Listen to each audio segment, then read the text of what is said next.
Why do some women go through their entire lives with few or no female friends, while others seem to collect friendships effortlessly? If you're a woman who has always felt like an outsider among other women, who watches groups bond while you remain perpetually on the periphery, who has been excluded, ghosted, or simply never invited in the first place, there's something you need to understand. This isn't a failure of your social skills. This isn't proof that something is broken in you. What if your isolation is actually a mark, an energetic signature that reveals something profound about your psyche, your lineage, and your spiritual purpose? Carl Jung discovered that certain women carry an archetypal pattern that makes them fundamentally incompatible with conventional female bonding. These women trigger something in other females that leads to inexplicable rejection, subtle sabotage, and a lifetime of standing alone. But here's what nobody tells you about this pattern. The very thing that isolates you from superficial female circles might be the exact quality that marks you for a deeper initiation, a psychological and spiritual journey that most women will never undertake because they're too comfortable in the collective. We're going to explore why you've never truly belonged among women, what ancient wound you're carrying that repeats across your relationships, and how this forced solitude might be the doorway to a form of feminine power that exists completely outside the need for external validation. The pattern reveals itself early, often in childhood, when a girl first senses she doesn't mirror back what other females expect to see. Jung understood that our first encounter with the feminine archetype occurs through the mother, and when that relationship is marked by coldness, competition, or emotional abandonment, something fractures in the daughter's capacity to trust female connection. The maternal complex doesn't simply create one wound. It establishes a template, a psychic blueprint that repeats throughout life in every attempted friendship, every circle of women she tries to enter. You learned young that your authenticity was too much, too bright, too raw for the comfort of those around you. Perhaps your mother couldn't hold your emotional intensity, or your sisters competed rather than celebrated you, or your aunts whispered about you in tones that told you something was wrong with your very being. This wasn't paranoia. Children possess an uncanny sensitivity to energetic rejection, and you felt it in your bones long before you had words for it. The psyche records everything. What begins as maternal wounding becomes the invisible force field that keeps you separated from female community throughout your life. The mechanism operates beneath conscious awareness. You approach a group of women with genuine openness, yet within minutes, sometimes seconds, the familiar chill descends. Conversation flows around you but rarely includes you. Invitations that seem promised never materialize. Connections that feel promising dissolve without explanation. Jung called this the repetition compulsion, the psyche's unconscious drive to recreate the original wound in hopes of finally healing it. But each repetition only deepens the groove, confirms the belief that you are somehow fundamentally unfit for female friendship. What makes this particularly painful is the ancestral dimension. Look back through your maternal lineage, and you'll likely find other women who walked alone, grandmothers who were gossiped about, great aunts who never quite fit in their communities, mothers who had acquaintances but no true intimacy. This pattern of feminine isolation travels through bloodlines like a silent inheritance, a karmic wound passed from mother to daughter across generations. You're not just carrying your own loneliness, you're bearing the accumulated solitude of women who came before you, women who also couldn't or wouldn't conform to the collective feminine mask. But here's where the story shifts, where we must look at your solitude through a different lens entirely. Jung spoke of the archetype of the wild woman, though it was Clarissa Pinkola Estes who gave it full voice in her exploration of women's instinctual nature. The wild woman cannot be domesticated by social conventions or collective expectations of how femininity should perform itself. She moves by different rhythms, speaks different languages, honors different gods than the socialized feminine collective. You don't participate in the ritualized gossip that bonds many female groups because something in you recognizes it as a form of psychic cannibalism. Women feeding on the lives of others to avoid examining their own. The coded conversations about makeup, diets, men, or motherhood in ways that reinforce collective norms rather than question them. These feel hollow to you, don't they? Not because you judge other women for engaging in them, but because your psyche simply can't sustain interest in what feels like performance rather than authentic encounter. Your emotional and spiritual depth registers as intensity, and intensity makes people uncomfortable. Most social bonds among women operate on an unspoken agreement to keep things light, manageable, entertaining. You bring questions to the table that have no easy answers. You speak truths that others prefer to avoid. You feel things too deeply and express them too honestly. In groups that function on emotional equilibrium, you become the destabilizing element, the one whose very presence threatens the carefully maintained balance. What you represent to other women is a mirror they don't want to look into. They see in you the parts of themselves they've had to suppress to belong, the wildness they've had to tame, the depth they've had to flatten, the authenticity they've had to compromise. Jung called this shadow projection, the unconscious mechanism by which we reject in others what we cannot accept in ourselves. You become the carrier of the collective feminine shadow, the repository for everything women have learned to deny in order to be acceptable, likable, safe. This is why you're often excluded in ways that can't quite be proven. The invitation that somehow got lost, the group text you weren't added to, the gathering you learned about after it happened. When confronted, there are always plausible explanations, innocent mistakes, forgetfulness. But your nervous system knows the truth. You're not paranoid. You're reading accurately the energetic rejection that operates beneath the surface of social nicety. Women who shine without needing the group's permission, who exist fully without seeking validation from the collective, trigger a narcissistic wound in those still dependent on external approval for their sense of self. Throughout history, women like you have been called witches, not because you practiced magic, but because you couldn't be controlled by the collective feminine norms. The witch is the woman who lives at the edge of the village, who possesses knowledge that threatens established order, who doesn't need the community's blessing to know her own power. Modern society no longer burns such women at the stake, but it still finds ways to isolate them, to mark them as other, to ensure they remain outside the circle of accepted femininity. The price you pay for refusing to lower your frequency, for declining to dim your light, for insisting on authenticity over acceptance, is loneliness. Real, bone-deep, sometimes unbearable loneliness. But is it truly loneliness, or is it something else entirely? This question opens a door to understanding what Jung considered one of the most important psychological and spiritual processes available to human consciousness. Individuation, in Jung's framework, is the journey of becoming who you actually are, rather than who the collective expects you to be.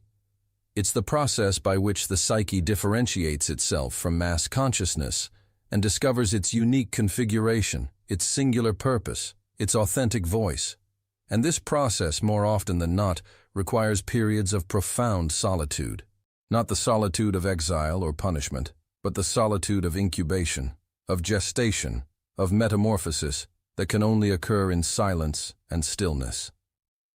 Women undergoing individuation rarely find compatible female companionship because they're operating at a different frequency than those still living primarily through the persona, the social mask Jung described as the compromise between the individual and society.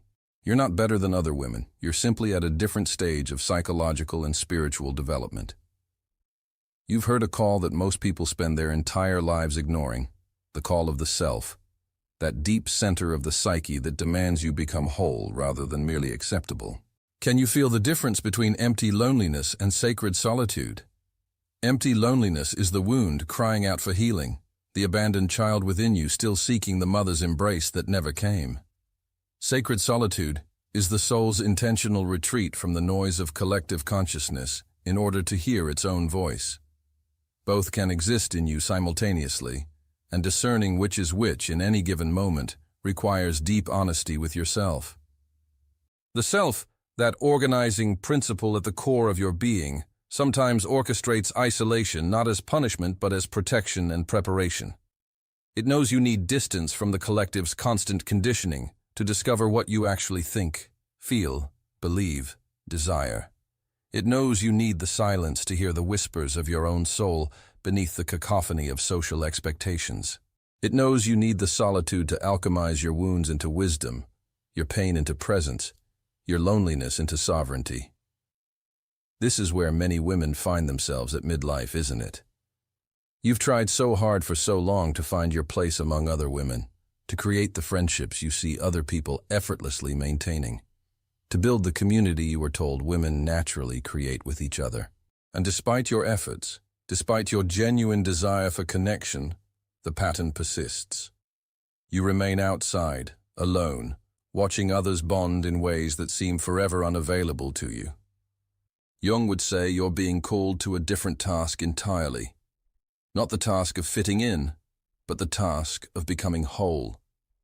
Not the task of being validated by others, but the task of learning to validate yourself from the deep feminine source within your own psyche. This is what he meant by integrating the inner feminine, what he called in men the anima, and in women the connection to the great mother archetype that exists not outside, but inside the psyche itself. You must become your own mother, your own best friend, your own witness. This isn't consolation for failing to find external friendship. This is the actual spiritual work you incarnated to do. The external isolation is forcing you into internal reconciliation with the wounded feminine within you. Every time another woman rejects you, excludes you, betrays you, or simply drifts away without explanation, you have a choice. You can let it confirm your unworthiness, or you can use it as an invitation to go deeper into your own psychic territory, to discover the internal feminine source that never abandons, never judges, never requires you to be anything other than exactly what you are. The Great Mother archetype exists not just in external women or in the collective unconscious, but as a living presence within your own psyche.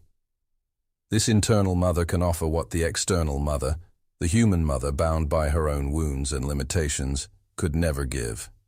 She sees you completely, loves you unconditionally, witnesses your truth without flinching. But accessing her requires you to move through layers of grief and rage, to mourn the mothering you never received, to release the fantasy that someday someone out there will finally give you what you needed all along. This descent into the inner feminine territory is what the mystics called the dark night of the soul, what Jung recognized as the necessary dissolution before reorganization at a higher level. You're being asked to mother yourself through this process, to hold your own hand in the darkness, to speak to your frightened parts with compassion rather than contempt. When the crying child within you reaches for comfort, you learn to be the one who provides it. When the rejected adolescent in you rages at the unfairness of isolation, you learn to be the one who validates her pain without being consumed by it. When the exhausted woman you are now wants to give up, you learn to be the one who whispers, "Keep going, you're almost through." This internal work is alchemical in the truest sense. You're taking the base metal of rejection and transforming it into the gold of self-possession. You're transmuting the wound of not being chosen by others into the wisdom of choosing yourself. You're converting the pain of isolation into the power of sovereignty. This doesn't happen overnight. It's not a simple decision or single realization. It's a process that unfolds over years, requiring you to repeatedly return to your own center, to repeatedly choose self-loyalty over social approval, to repeatedly honor your truth even when it costs you connection. Jung understood that true psychological maturity involves what he called the integration of opposites, the capacity to hold paradox without collapsing into one pole or the other.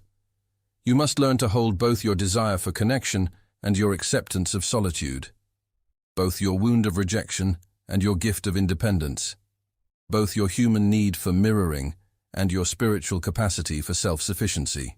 This isn't about transcending human needs. It's about not being destroyed by their non-fulfillment. It's about finding a way to be fully human and fully whole, even when life doesn't give you what every child deserves, what every woman longs for, the simple grace of being seen and loved by her own kind. The paradox Jung understood so well reveals itself here. The more you reconcile with your own internal feminine, the less desperately you need validation from external women. The more you learn to mother yourself with compassion and witness yourself with understanding, the less the absence of female friendship feels like a fatal flaw in your being. You stop asking what's wrong with you and start asking what's right about you that the collective couldn't contain. You stop trying to fix yourself to fit in and start celebrating the aspects of yourself that were always too wild, too deep, too real for comfortable company. The energy field you carry has changed through this process of forced individuation. Where once you might have emanated a desperate hunger for acceptance, now you emit something entirely different.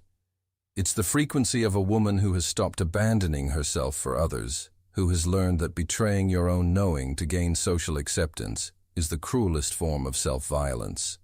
Other women sense this shift, though they might not be able to name it. Some are drawn to it, recognizing in you a permission they've been seeking their own lives. Others are repelled by it, threatened by the mirror you hold up to their own compromises. Jung wrote extensively about the phenomenon of synchronicity, meaningful coincidences that reveal the hidden connections between inner psychological states and outer events. Apply this lens to your experience of friendlessness, and a pattern emerges. The external isolation mirrors an internal process of differentiation, of separating your authentic self from the false selves you've worn to survive. Every friendship that dissolves, every group that excludes you, every connection that fails to materialize, these aren't random rejections. They're the universe clearing space for you to meet yourself without the distraction of relationships that would keep you comfortable in your persona rather than pushing you toward your truth. Consider the alchemical symbolism Jung loved to explore. The first stage of alchemical transformation is called nigredo, the blackening, a period of decomposition and despair where everything false must die before something true can be born. Your years of social isolation, particularly if they've been marked by confusion, grief, and self-questioning, represent this nigredo phase. You're in the crucible, being heated and broken down so that the gold of your authentic self can separate from the dross of your conditioned self. This is not comfortable.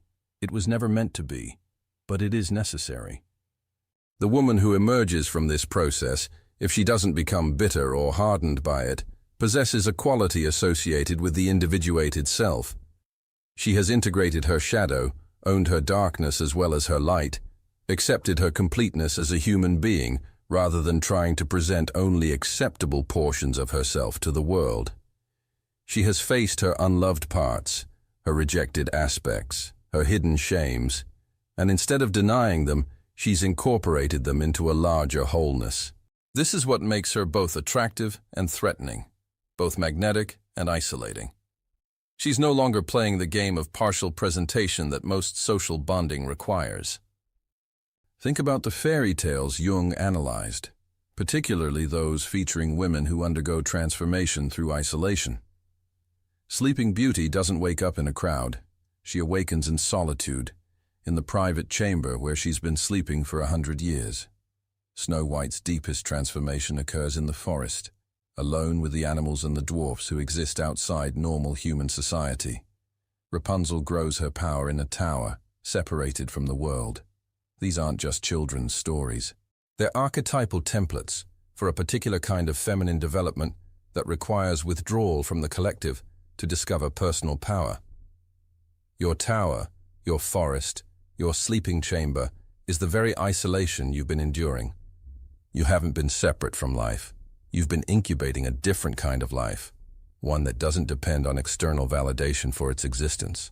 The years you've spent developing an internal reference point, learning to trust your own perceptions, building a relationship with the deeper layers of your psyche, these years haven't been essential preparation for a mode of being in the world that draws from source rather than from social approval.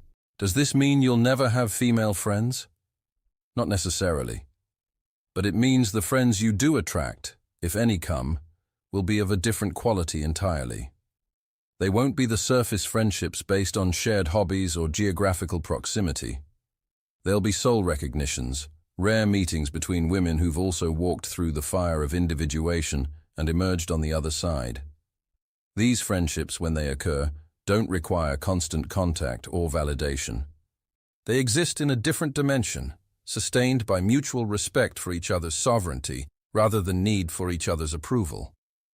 In Jungian thought, the transcendent function describes the psyche's capacity to hold opposing energies in tension until a third thing emerges, something new that transforms both poles. Your experience of loneliness contains this potential. The tension between your desire for connection and your inability to find it in conventional ways, held consciously rather than denied or bitterly rejected, can give birth to a new understanding of what connection actually means. Perhaps true connection isn't about the number of friends you have or the frequency of social engagements. Perhaps it's about the depth of presence you bring to your encounters, however rare, and the quality of relationship you maintain with your own soul in the between times. Some women, however, are genuinely meant to walk much of their path alone. This isn't failure. It's calling. The archetype of the hermit, the mystic, the wise woman who dwells at the forest's edge. This is a valid and valuable feminine expression. You might be carrying this archetypal pattern, living it out not by choice but by soul design. The world needs women who don't require the group's permission to exist, who model the possibility of wholeness in solitude, who demonstrate that a woman's worth isn't determined by how many friends she can gather around her. Your journey has taught you things that women surrounded by easy friendships never learn. You know how to sit with yourself in the dark hours without distraction. You know how to process your emotions without immediately offloading them onto others. You know how to make decisions based on your own internal compass rather than group consensus. You know how to find meaning and purpose that doesn't depend on social validation. These are not small achievements. These are the fruits of forced individuation, the gifts born from the painful necessity of learning to be your own companion. The vibration you carry now, if you've done this work with consciousness rather than bitterness, is distinctive. You've stopped explaining yourself to people who don't want to understand. You've stopped diminishing your light to make others comfortable. You've stopped contorting yourself into shapes that might finally earn you a place at the table. Instead, you've built your own table, set your own standards, created your own definition of what a rich feminine life can be. This is sovereignty, the inner queendom that no external circumstance can touch.